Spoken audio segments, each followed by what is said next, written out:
Contaremos agora a história das formas de iluminação que foram fazendo história ao longo de milhares de anos. Na pré-história, foi por acidente criado o fogo.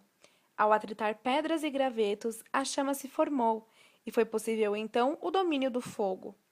Ele era usado como proteção contra o frio, defesa contra animais ferozes, para curar ferimentos, melhorar a alimentação e, sobretudo, iluminar a noite dos homens. Foi então que o homem iniciou seu rumo à civilização. Na Idade Antiga, outra forma de iluminação bastante usada em áreas públicas foi a tocha. Em Roma, as tochas eram usadas no Coliseu e na Grécia, para iluminar pontos fixos da cidade. Mas logo veio a necessidade de transportar as tochas de um lugar para o outro. E foi então que notaram que quanto mais alta estava a tocha, mais abrangente era o espaço iluminado. O homem, então, a partir dessa descoberta, criou os castiçais. Os castiçais foram introduzidos nas casas e comércios.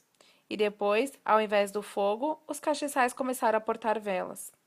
Na Idade Média, um simples objeto foi criado para ajudar na iluminação de muros e ruas, o chamado aplique, que era feito de um braço de metal que dentro abrigava a vela.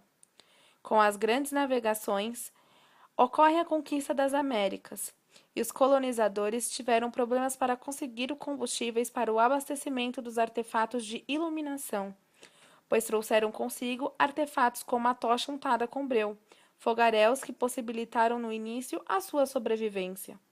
No hemisfério norte, estavam acostumados a utilizar a graxa de bisonete e o óleo de baleia. Mas aqui no sul do continente, a caça de baleia era proibida até o ano de 1602, o que possibilitava apenas o uso da graxa de outros animais e alguns óleos vegetais. A população nativa do Brasil, na época do descobrimento, não separavam a luz do calor. A fogueira atendia os dois lados da questão, acesa no interior das ocas e no espaço externo. Os portugueses trouxeram para o novo domínio os meios de que dispunham para se iluminarem: as velas e as lamparinas de azeite. Os azeites usados no Brasil eram de vegetal, extraídos de frutos nativos, tal como o óleo de rícimo da mamona. Ao longo dos séculos, não houve avanço tecnológico significativo para uma melhora na iluminação artificial, que sempre esteve presa à queima de combustíveis sólidos e líquidos. Foi então que, em 1783, o suíço Henri Argand desenvolveu a lâmpada de dupla corrente de ar. A lâmpada de Argand, como ficou conhecida, era composta por um pavio circular colocado no interior de uma chaminé de vidro, por onde passava uma corrente de ar ascendente que auxiliava a combustão, produzindo uma chama estável, de forte intensidade e sem muita fumaça.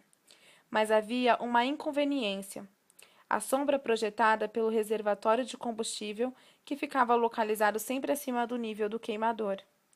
Foi então que, na Idade Contemporânea, em 1879, que o americano Thomas Alva Edison